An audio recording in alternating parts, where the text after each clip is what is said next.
The morning sun cast long shadows across the abandoned military training ground as Sarah Mitchell bent down to pick up another brass shell casing. Her backpack was already heavy with dozens of the small metal cylinders, each one a remnant of target practice sessions held by local hunting clubs. What had started as a simple way to earn extra money selling scrap metal had become something of an obsession for the 28-year-old former factory worker. Sarah had been unemployed for 6 months after the textile mill closed down in her small town of Millbrook. With bills piling up and her savings running thin, she had heard from a neighbor that spent shell casings could be sold to recycling centers for a decent price. The old training ground, abandoned by the military years ago but still used occasionally by local shooting enthusiasts, seemed like the perfect place to find them. She moved methodically across the field, her trained eye spotting the glint of brass among the weeds and dirt. Each casing told a story. Some were from small-caliber rifles, others from larger hunting weapons. Sarah had learned to identify different types just by looking at them. The work was peaceful, and she enjoyed being outdoors after years of working. In the stuffy factory environment, as she worked her way toward a cluster of targets set up near the far end of the range, Sarah noticed fresh tire tracks in the dirt. Someone had been here recently, probably within the last day or two. She could see new casings scattered around the shooting positions, still bright and untarnished by weather. These would fetch a better price than the older, corroded ones she usually found. The sound of an approaching vehicle made her look up from her work. A military-style jeep was bouncing along the dirt road that led to the training ground. Sarah felt a momentary panic, wondering if she was trespassing. But the land had been abandoned for years and there were no posted signs forbidding access. She straightened up, shielding her eyes from the sun as the vehicle drew closer.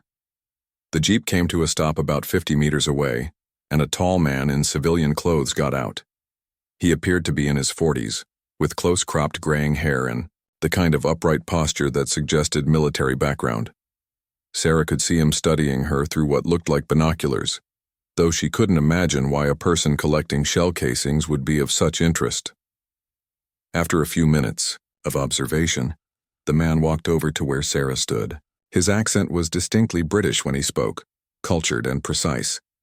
He introduced himself as James Whitmore, a former sniper with the British Army who now worked as a civilian contractor training military and law enforcement personnel in long-range shooting techniques.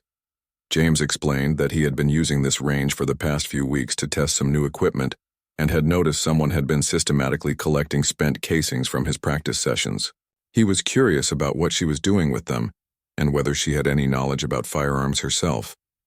Sarah felt somewhat embarrassed as she explained her situation, the job loss, the need for extra income, the discovery that shell casings had scrap value. She expected him to ask her to leave or to stop taking the casings from his practice sessions. Instead, James listened with interest and asked if she had ever done any shooting herself. The question caught Sarah off guard. She had gone hunting a few times with her father when she was younger, mostly small game with a .22 rifle. She had been a decent shot then, but that was more than 10 years ago. She mentioned this to James, downplaying her limited experience. James studied her for a moment, then walked back to his jeep and returned with a rifle case. He opened it to reveal a precision rifle with a high-powered scope, the kind used by military snipers. Sarah had never seen anything like it up close. The weapon was clearly expensive and sophisticated, far beyond anything she had ever handled. Without explanation, James began setting up the rifle on a bipod, adjusting the scope, and checking various components. Sarah watched, fascinated despite herself. There was something almost ritualistic about the way he prepared the weapon, each movement deliberate and practiced. When he had finished his preparations, James looked at Sarah again. He told her that he had been watching her work for the past hour and had noticed something about the way she moved and observed her surroundings. She had what he called natural fieldcraft, an awareness of her environment and a methodical approach that many trained soldiers took years to develop. Then James made a proposition that would change Sarah's life forever. He pointed to a target, set up at what he said was 4,000 meters away, nearly 2.5 miles across the valley. Sarah could barely make out the target even with her hand shielding her eyes from the sun. James told her that if she was willing to learn, he would teach her to make that shot. Sarah laughed at first, thinking he was joking. The idea seemed impossible. She was just an unemployed factory worker collecting shell casings to pay her bills. But James was completely serious. He explained that he had trained dozens of snipers over the years, and he had learned to recognize natural ability when he saw it. The challenge hung in the air between them as Sarah looked out across the vast distance to where the target waited. She had come here looking for scrap metal to sell, never imagining that her simple search for shell casings would lead to such an extraordinary opportunity. 3 days after their first meeting, Sarah found herself back at the training ground at dawn, carrying a thermos of coffee and wondering if she had lost her mind. James had asked her to meet him for what he called basic assessment, and despite her doubts, curiosity had won over common sense. The morning air was crisp, and dew still clung to the grass as she walked toward the shooting positions. James was already there, having apparently arrived much earlier. Several rifle cases were laid out on a folding table, along with various pieces of equipment Sarah didn't recognize. He greeted her with a nod and immediately began explaining the basics of long-range shooting. Wind speed and direction, atmospheric pressure, temperature, humidity. Factors Sarah had never considered when hunting rabbits with her father years ago. The first lesson wasn't about shooting at all. James handed Sarah a notebook and told her to spend an hour recording everything she observed about the environment. Wind patterns, temperature changes, even the behavior of birds and insects. Sarah felt foolish at first, writing down seemingly trivial details, but James insisted that understanding the environment was the foundation of precision shooting. When she had filled several pages with observations, James reviewed her notes with surprising approval. She had noticed things that many of his military students missed: subtle changes in wind direction, the way heat shimmer affected visibility at different distances, variations in light quality as clouds passed overhead.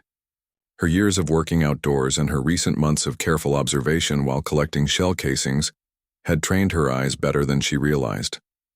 The actual shooting began with a much smaller rifle than the one James had shown her initially, a .308 caliber weapon with a basic scope, set up to fire at targets only 200 meters away. Sarah's first shots were scattered across the target, some missing entirely. She felt embarrassed and wondered if James was beginning to regret his offer to train her. But James showed no sign of disappointment. Instead, he began teaching her the fundamentals that she had never learned properly. Breathing techniques, trigger control, body position, sight alignment. Each element required focus and practice. Sarah discovered muscles she hadn't known existed as she learned to hold positions for extended periods. By the end of the first week of training, Sarah was hitting the center of targets consistently at 200 meters. James then moved the targets back to 400 meters, and her accuracy dropped dramatically. The bullets seemed to curve in flight, affected by factors she couldn't see or predict. James explained the physics involved, how bullets drop over distance, how wind pushes them sideways, how temperature affects their speed. Sarah began to understand that long-range shooting was as much science as skill. James introduced her to ballistic calculators, devices that could predict where a bullet would strike based on environmental conditions and the specific ammunition being used. But he emphasized that the calculations were only as good as the data fed into them, and that meant learning to read conditions accurately in the field. The training sessions became longer and more intensive. Sarah would arrive before sunrise and often didn't leave until after dark. James was a demanding instructor, pushing her to achieve precision that seemed impossible. When she missed shots, he would analyze exactly what had gone wrong and design exercises to correct the problem. Her notebook filled with data about wind calls, elevation adjustments, and shot sequences. Sarah's life began to revolve around the training. She stopped looking for other work, using her small savings to buy ammunition and equipment. Her friends and family thought she had lost her mind, spending all her time at an abandoned military range with a British stranger. But Sarah had found something she had never experienced before, a sense of purpose and a challenge that engaged every aspect of her mind and body. After 3 weeks of intensive training, James announced that it was time to attempt shots at $1,000 meters. Sarah felt her stomach tighten with nervousness as she looked across the valley to where James had set up a new target.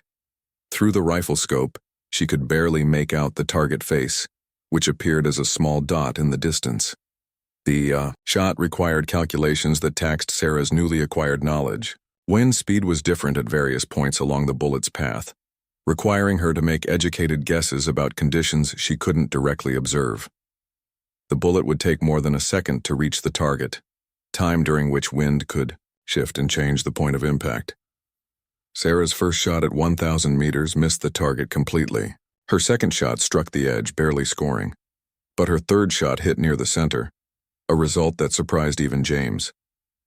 When they walked down range to examine the target, Sarah could see the 3 holes clustered in a pattern that, while not perfect, showed real progress. That evening, as they packed up equipment in the fading light, James told Sarah something that changed her perspective on the entire endeavor.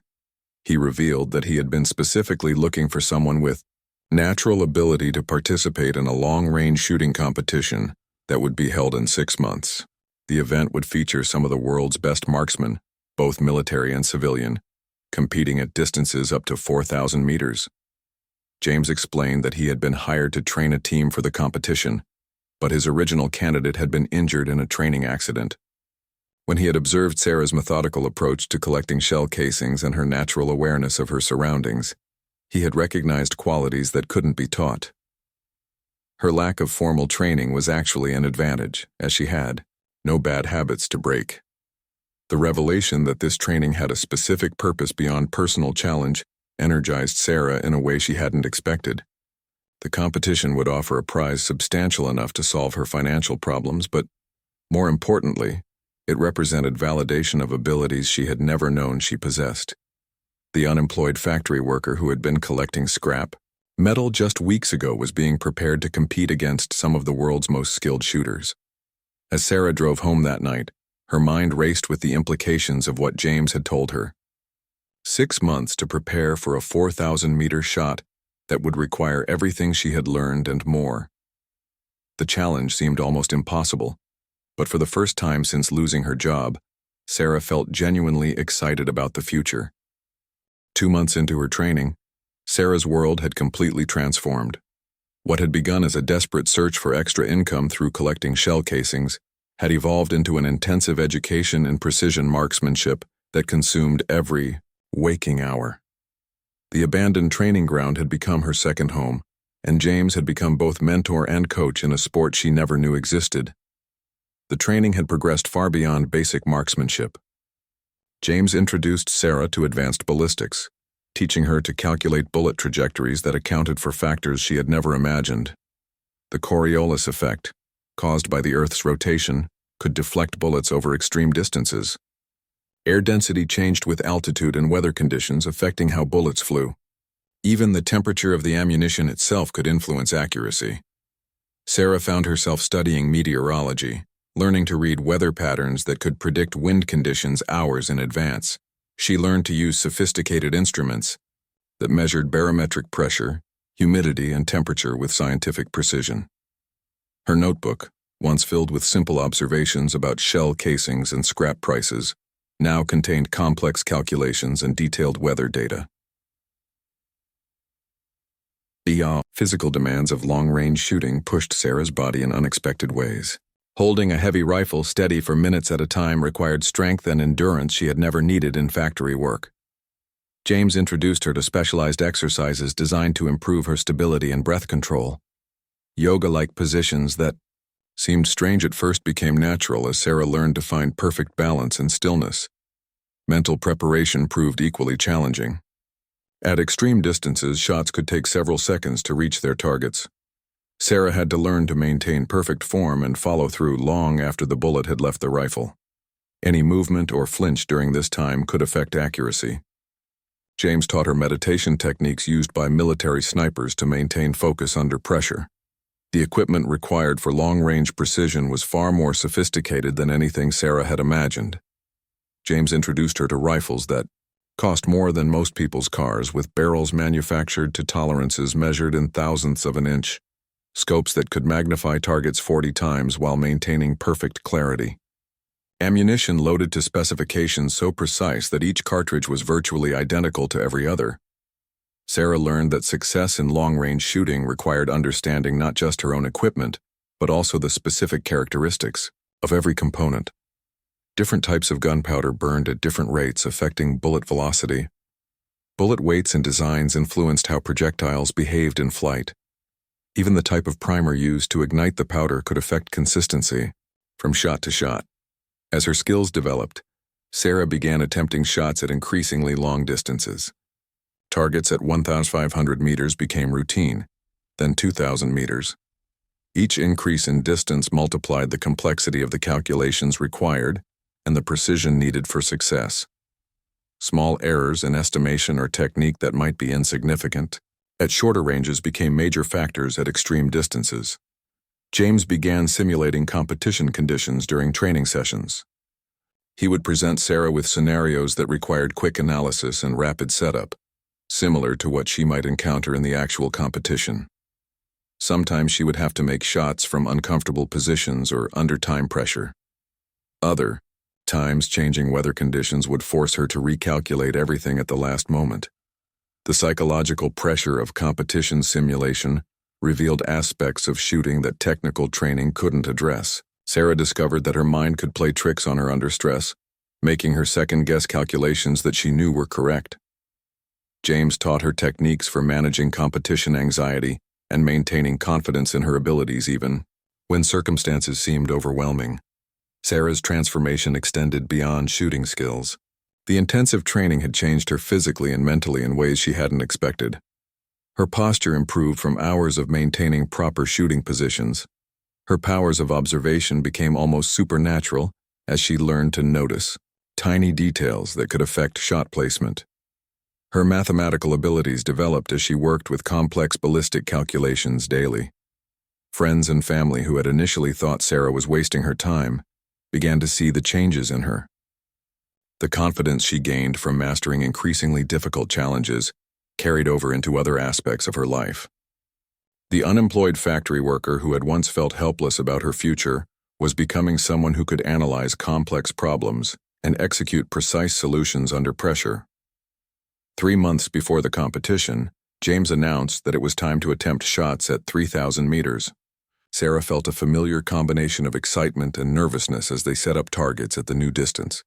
Through the rifle scope, the target appeared as a tiny speck, almost impossible to distinguish from the background. The bullet would take nearly 4 seconds to reach the target, during which time any number of factors could affect its path. The first shots at 3,000 meters were humbling. Sarah's carefully calculated shots missed the target entirely, disappearing somewhere in the vast landscape beyond. The margin for error at this distance was almost non-existent. A wind estimation that was off by just a few miles per hour could cause a miss by several feet. Atmospheric pressure changes too small to notice could alter bullet trajectory significantly. But Sarah had learned to treat failures as learning opportunities rather than defeats. Each missed shot provided data about conditions she hadn't anticipated or calculations she needed to refine. James helped her analyze what had gone wrong and adjust her approach accordingly. Slowly, over days of intensive practice, Sarah's shots began finding the target with increasing frequency. The breakthrough came on a particularly difficult day when swirling winds made conditions seem impossible for accurate shooting. Sarah had missed her first 5 shots and frustration was building. James suggested they pack up and try again when conditions improved, but Sarah insisted on attempting one more shot. Taking extra time with her calculations and observations, Sarah noticed a pattern in the wind that she had missed earlier. The gusts were following a cycle, with brief periods of relative calm between stronger winds. She waited patiently for the right moment, then fired during one of these lull periods. The shot struck dead center of the target, a result that seemed almost miraculous given the difficult conditions. More importantly, Sarah realized that she had successfully read and adapted to environmental conditions that would have been impossible to manage just months earlier. The shell casing collector had become a precision marksman capable of hitting targets at distances most people couldn't even see clearly.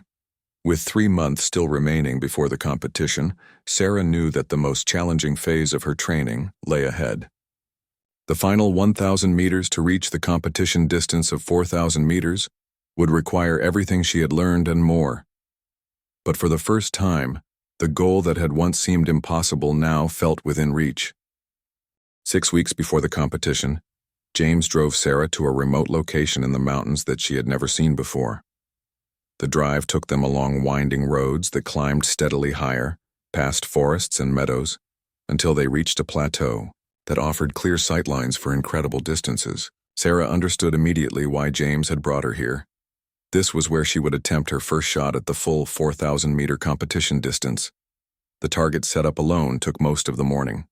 James used a GPS device to measure exactly 4,000 meters across the valley to a hillside where they mounted a large target. From the firing position, Sarah could barely make out the target location even with binoculars. Through the rifle scope at maximum magnification, the target appeared as a barely visible dot that seemed to shimmer and dance in the heat waves rising from the valley floor.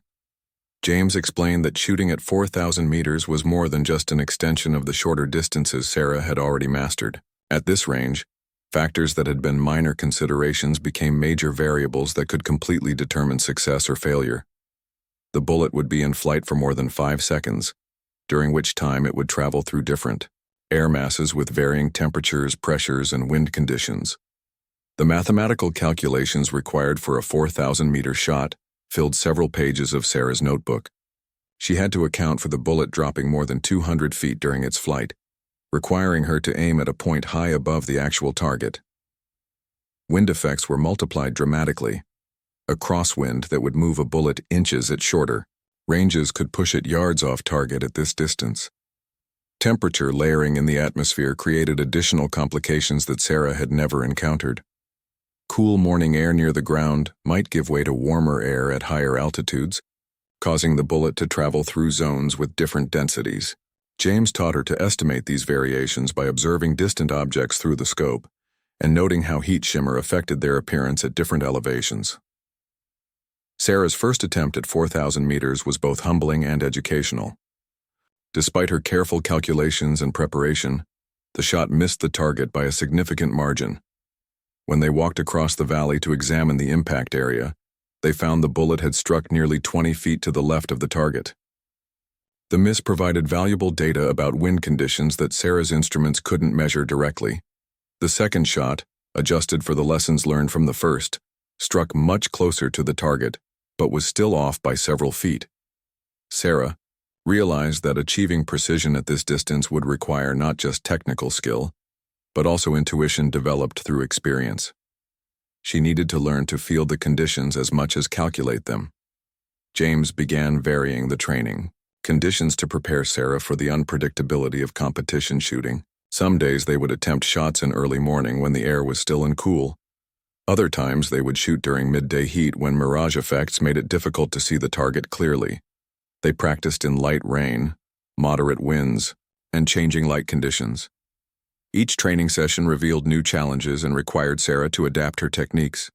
She learned that successful long-range shooting was as much about problem-solving as marksmanship.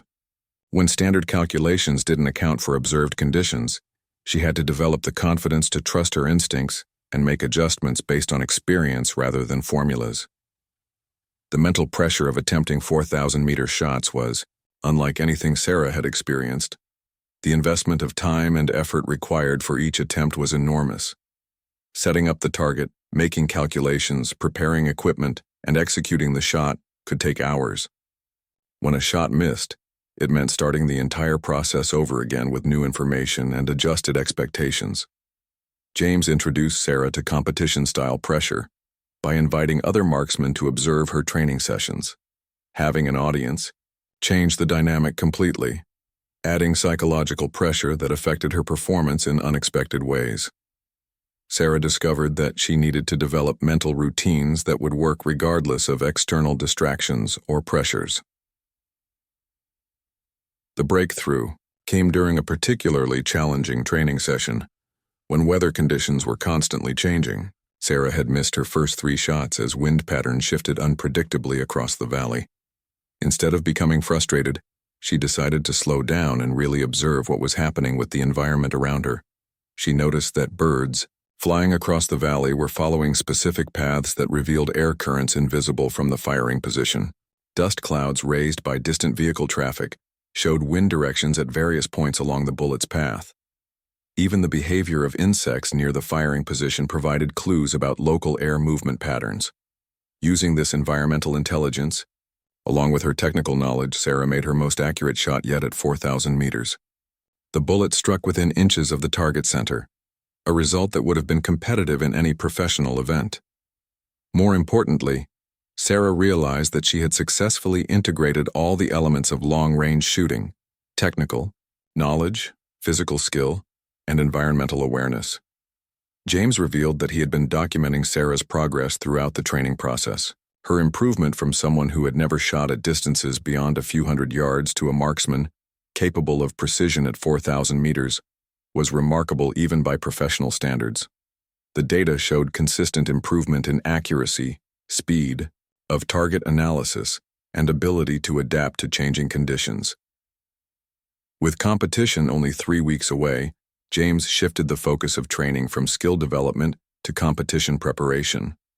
Sarah practiced the specific procedures she would need to follow during the event, from equipment inspection to time limits for shot execution. She learned the rules and protocols that would govern the competition and practiced performing under the kind of formal structure she would encounter.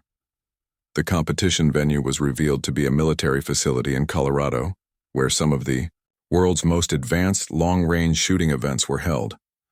Participants would include active-duty military snipers, law enforcement marksmen, and civilian competitors who had qualified through regional events. Sarah would be competing against people who had been shooting professionally for decades. James explained that while Sarah's technical skills were now competitive with anyone in the field, she would be at a disadvantage in terms of competition experience. Most of her opponents had participated in dozens of similar events and knew how to manage the specific pressures of formal competition. Sarah's challenge would be to perform her best shooting under circumstances that were completely unfamiliar. As the final weeks of preparation passed, Sarah reflected on the incredible journey that had brought her to this point. 6 months earlier, she had been unemployed and desperate, collecting shell casings to earn a few dollars for scrap metal. Now she was preparing to compete in one of the world's most challenging shooting events, with skills that few people ever develop. The transformation had been about much more than learning to shoot accurately at extreme distances. Sarah had discovered capabilities within herself that she never knew existed. The confidence, focus, and analytical thinking required for precision shooting had changed how she approached every aspect of her life. Win or lose, the competition would represent the culmination of the most intense learning experience of her lifetime. The morning of the competition dawned clear and cold at the military facility in Colorado, with mountain peaks visible in the distance under a bright blue sky. Sarah arrived at the facility before sunrise, her stomach churning with a mixture of excitement and nervousness that she had never experienced before. The journey from collecting shell casings for scrap money to competing in a world-class shooting event seemed almost surreal as she carried her equipment cases toward the registration area. The other competitors were already gathering, and Sarah felt immediately out of place among the group. Most wore military or law enforcement uniforms, with patches and insignia that spoke of years of professional experience. Others wore the sponsored gear of civilian competitive shooters who had been participating in such events for decades. Sarah, in her simple civilian clothes, felt like an imposter among these clearly seasoned professionals. James helped her navigate the registration process and equipment inspection, where officials verified that her rifle and ammunition met competition specifications. Sarah watched other competitors going through the same procedures with the casual confidence of people who had done this many times before. Their equipment was clearly expensive and well used, showing the wear patterns of extensive competition use. The competition format called for each shooter to attempt 5 shots at targets placed at 4,000 meters, with scoring based on accuracy and consistency. Shooters would be called to the firing line in random order, with no practice shots allowed once the competition began. Weather conditions would be the same for all participants, but each shooter would have to make their own calculations and adjustments based on their observation of environmental factors. During the morning briefing, Sarah learned that she would be shooting in the afternoon session, which meant spending hours watching other competitors and trying to gauge how conditions might affect her own performance. The waiting was almost unbearable, as Sarah found herself mentally rehearsing every aspect of her shooting routine while observing how the more experienced competitors prepared themselves. The first shooters took the line shortly after noon, and Sarah was amazed by the professional efficiency with which they operated. Each competitor seemed to have a well-established routine for setting up equipment, taking measurements, and making calculations. Their movements were economical and purposeful, showing none of the hesitation or uncertainty that Sarah felt building within herself. The early results were mixed, with even the most experienced shooters struggling with the challenging conditions. A variable crosswind was making calculations difficult, and the afternoon sun was creating heat mirage that obscured target visibility. Sarah watched several shots miss the target entirely, while others struck near the edges but failed to achieve the center hits needed for competitive scores. James provided a steady stream of observations about conditions and competitor techniques, helping Sarah understand what was working and what wasn't. He pointed out subtle environmental changes that less experienced eyes might miss, and explained how different shooters were adapting their approaches to deal with the challenging conditions. When Sarah's number was finally called, she felt her heart rate spike with adrenaline.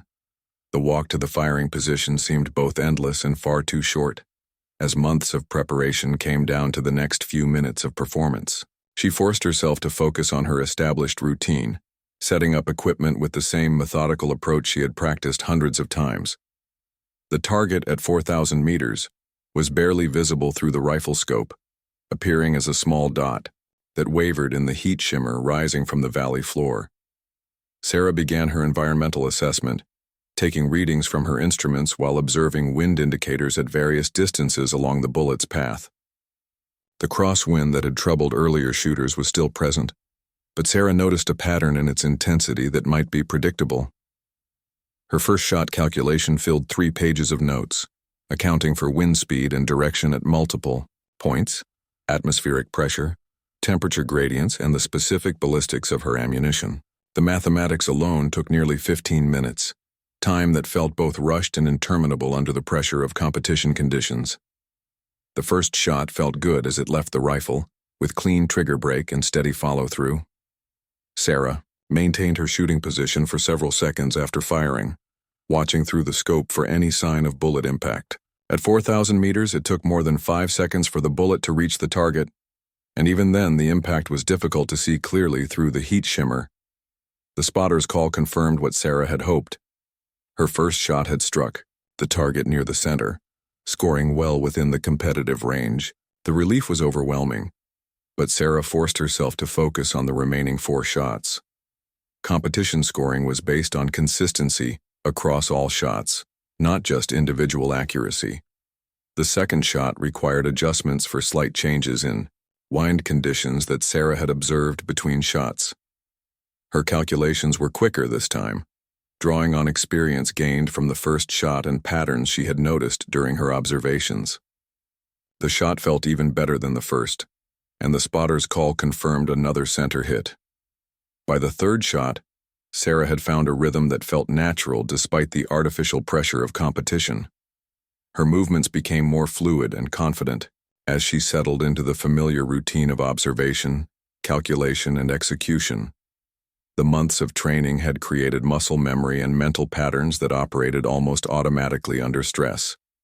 The fourth shot presented the greatest challenge, yet as wind conditions shifted significantly just as Sarah was preparing to fire, she had to make rapid recalculations based on new environmental observations, trusting her ability to adapt quickly to changing conditions.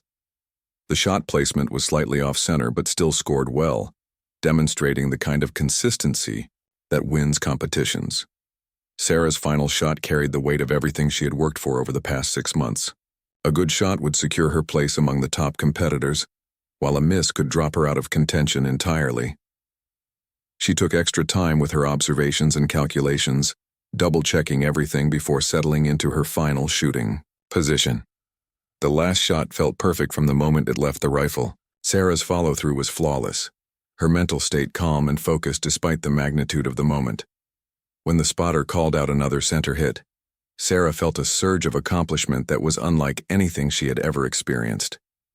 The final scores confirmed what Sarah had hardly dared to hope. Her 5 shots had grouped more tightly and consistently than those of most of her more experienced competitors. While she didn't win the overall competition, her third-place finish was remarkable for someone competing in her first major event. More importantly, she had proven to herself that the skills she had developed over 6 months of intensive training were genuinely world-class.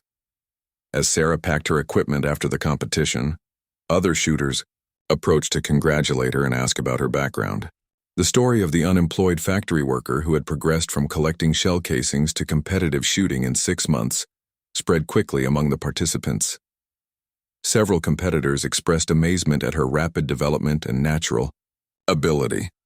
James beamed with pride as they loaded equipment into the truck for the drive home. He told Sarah that her performance had exceeded even his optimistic expectations, and that she had demonstrated the kind of natural talent and dedication that could lead to even greater achievements in competitive shooting. The prize money from her third-place finish would solve her immediate financial problems, but more importantly, she had discovered abilities and confidence that would serve her for the rest of her life. 3 months after the competition, Sarah found herself back at the old training ground where her journey had begun, but this time she wasn't alone. A small group of aspiring shooters had gathered around her as she demonstrated the fundamentals of long-range marksmanship, sharing the knowledge that James had taught her with others who were just beginning their own journeys in precision shooting.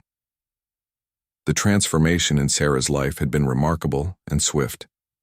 Word of her competition performance had spread through the shooting community, leading to opportunities she could never have imagined when she was unemployed and collecting shell casings for scrap money.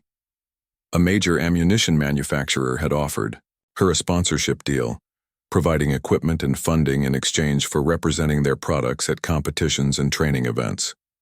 More importantly, Sarah had discovered a career path that combined her newly developed skills with a passion for teaching others. James had helped her establish a training business focused on introducing newcomers to long-range shooting, particularly people who, like herself, came from non-military backgrounds and needed to learn everything from scratch. The prize money from her third-place finish had provided immediate financial relief, but the sponsorship deals and training income had given Sarah something even more valuable: financial security and professional purpose. She had purchased a small house near the training ground and converted part of it into a classroom where she could teach the theoretical aspects of long-range shooting alongside the practical skills. Sarah's teaching approach was unique in the shooting community. While most instructors came from military or law enforcement backgrounds and taught from that perspective, Sarah understood what it was like to approach the sport as a complete beginner. Her students appreciated her ability to explain complex concepts in plain language, and her patience with questions that more experienced instructors might consider basic.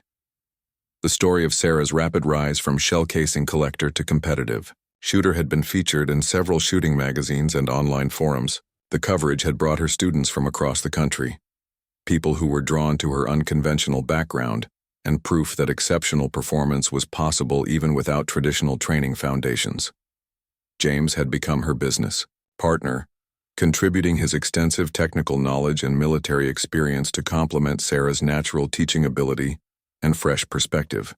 Together, they had developed a training program that could take complete beginners to competitive levels in far less time than traditional approaches required. The training business had also allowed Sarah to give back to her community in ways she hadn't expected. Several local young people who were struggling with direction in their lives had found purpose and confidence through her shooting programs. She had established scholarships for students who couldn't afford the full cost of training, funding them partly through her competition winnings and partly through donations from equipment manufacturers who supported her work. One of her most promising students was Maria, a recently discharged veteran who had been struggling to find civilian employment that utilized her military skills. Sarah recognized in Maria the same potential that James had seen in her own movements and observations. Under Sarah's guidance, Maria had progressed from basic marksmanship to competitive-level shooting in just 4 months, even faster than Sarah's own development. The success of her students had become a source of pride that exceeded even Sarah's own competitive achievements. When Maria won her first regional competition, Sarah felt the same thrill she had experienced during her own breakthrough at 4,000 meters. She realized that teaching others had given her a deeper understanding of the skills she had developed and a greater appreciation for the journey she had completed. Sarah had also maintained her own competitive shooting, participating in events across the country and continuing to improve her skills. Her second major competition had resulted in a first-place finish, confirming that her initial success hadn't been a fluke. She had developed a reputation as one of the most naturally gifted shooters to emerge in recent years, with a technical understanding that belied her relatively short time in the sport. The old training ground had been transformed from an abandoned military facility into a thriving center for long-range shooting education. Sarah had worked with local authorities to formalize the use of the property, establishing it as a legitimate training facility with proper safety protocols and insurance coverage. The same fields where she had once collected shell casings for a few dollars now hosted students who paid thousands of dollars for advanced training programs. Equipment manufacturers regularly brought their newest products to Sarah's facility for testing and evaluation. Her opinion carried weight in the industry because of her reputation for thorough analysis and honest assessment. She had become a bridge between manufacturers and shooters, helping to develop equipment that met the real needs of precision marksmen, rather than just marketing requirements. The relationship with James had evolved beyond teacher and student into a genuine partnership based on mutual respect and shared goals. James had taught Sarah the technical foundations of long-range shooting, but she had brought perspectives and insights that enhanced his own understanding of the sport. Their collaboration had produced training methods that were being adopted by military and law enforcement agencies interested in more efficient skill development. Sarah's success had also brought recognition to her hometown, which had struggled economically after the textile mill closure.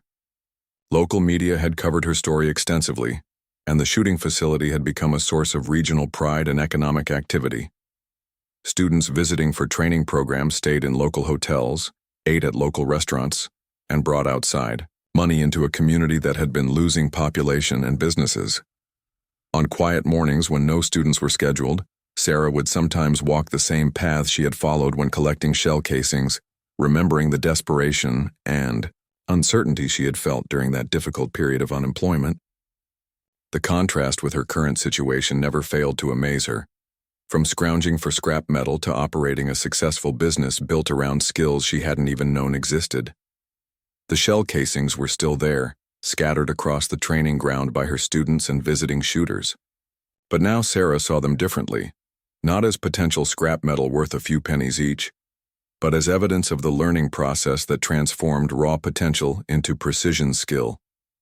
Each casing represented a shot taken, a lesson learned, progress made toward mastery of one of the world's most challenging sports. Sarah had plans to expand her training programs and perhaps write a book about her experiences and teaching methods. She wanted to document the journey from shell casing collector to competitive shooter, not just as a personal story but as proof that extraordinary achievements were possible for ordinary people who were willing to commit themselves completely to learning and growth. The abandoned military training ground had become a symbol of transformation, both for Sarah personally and for the sport of long-range shooting itself. What had once been forgotten and unused had been revitalized into something valuable and productive. Sarah understood that her own story followed a similar pattern, taking raw materials that others might have overlooked and developing them into something remarkable through patience, dedication, and expert guidance. As she prepared for her next major competition, Sarah reflected on how profoundly her life had changed since that first morning when she bent down to pick up brass shell casings.